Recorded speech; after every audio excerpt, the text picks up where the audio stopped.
Can marijuana harm your memory, and is there a way to stop it from harming your memory? This is fascinating science. Check it out. Leave your comments, ding the bell, share it with your friends, and subscribe to our channel.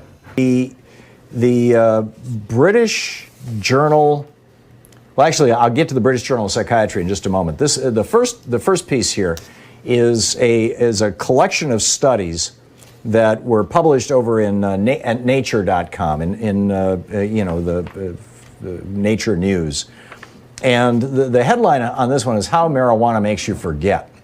And there is this syndrome, of stoners, right? The stoner syndrome, potheads, people whose short-term memory has been adversely affected by use of marijuana.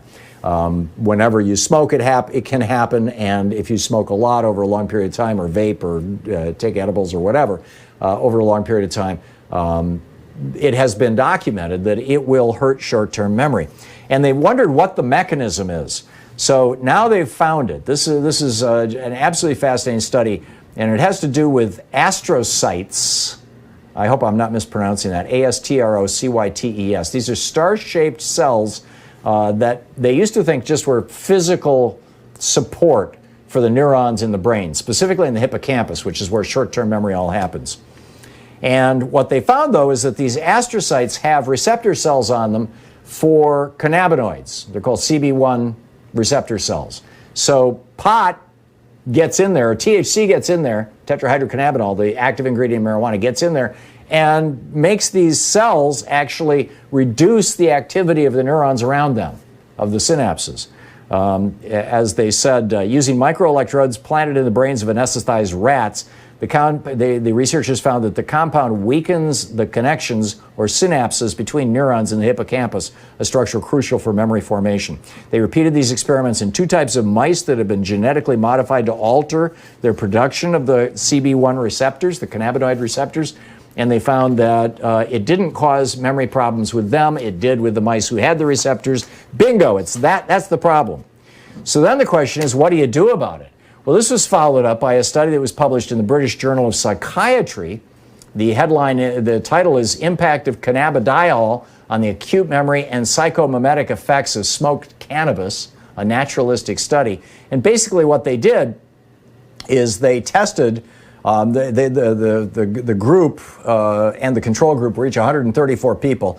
They tested them 7 days apart on memory and psychomimetic symptoms, forgetfulness basically, when they were drug-free and when they were acutely intoxicated with their own particular favorite marijuana that they brought to the study.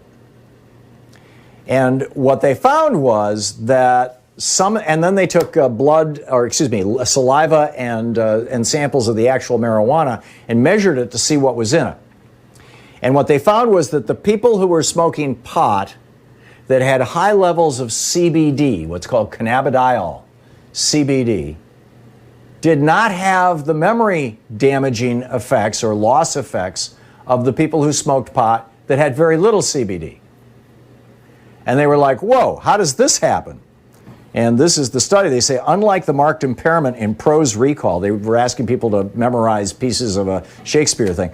Unlike the marked impairment in prose recall of individuals who smoke cannabis low in cannabidiol, participants smoking cannabis high in cannabidiol, I think I'm mispronouncing it, cannabidol, showed no memory impairment. And then they say, so what's the mechanism here? The antagonistic effects of cannabidiol at the CB1 receptor are probably responsible for its profile in smoked cannabis, attenuating the memory impairing effects of CBD. In other words, those little receptors, those little locks that you can insert the key into of any of the cannabinoid compounds in these particular cells that are supporting the neurons and synapses in the hippocampus, those receptors, if THC gets into them, they make you forgetful. If CBD gets into them, it fills them up so that they can't get filled up with THC. So you still get high and you still get the therapeutic effects of pot, relaxation, better sleep, stuff like that. Less anxiety depending on the kind of pot and who you are and all this kind of stuff. A lot of caveats here, but nonetheless, it appears that taking CBD or smoking pot with a high level of CBD radically reduces, in fact, in this study, reduces to zero the memory damaging effects of the THC in the marijuana.